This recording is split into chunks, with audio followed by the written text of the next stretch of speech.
बलात्कारी केस में रौशन रोही के फंसैने गे। बलात्कारी केस में रौशन रोही के फंसैने गे। दूसरा से दिल लगैने भद्रे के जेल पेठैने गे।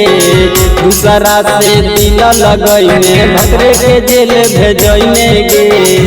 रेप के केस में रौशन रोही के फंसैने गे।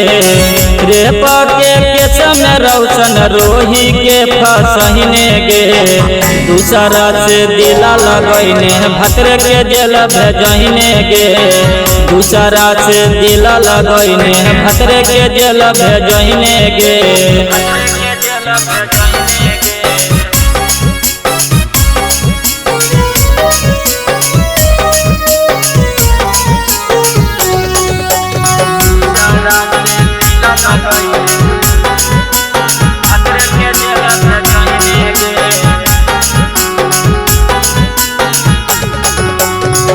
तीन सौ छिहत्तर के धारा लगाबैने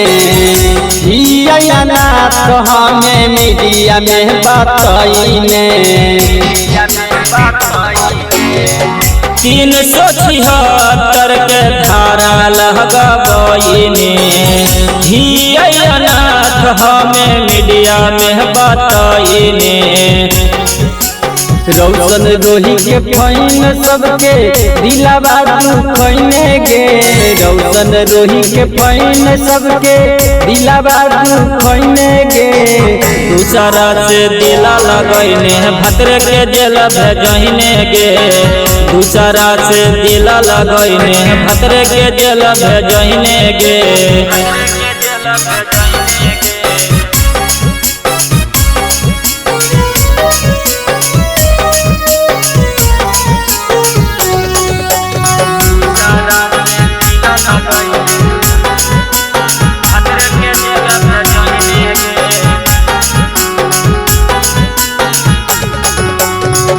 बेलवा नहीं होबे देबो बोलही छिहत्तरी।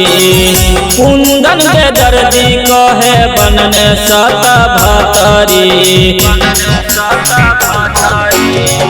बेलवा नहीं होबे देबो बोलही छिहत्तरी। दिल करन कहे बनने सता भतरी।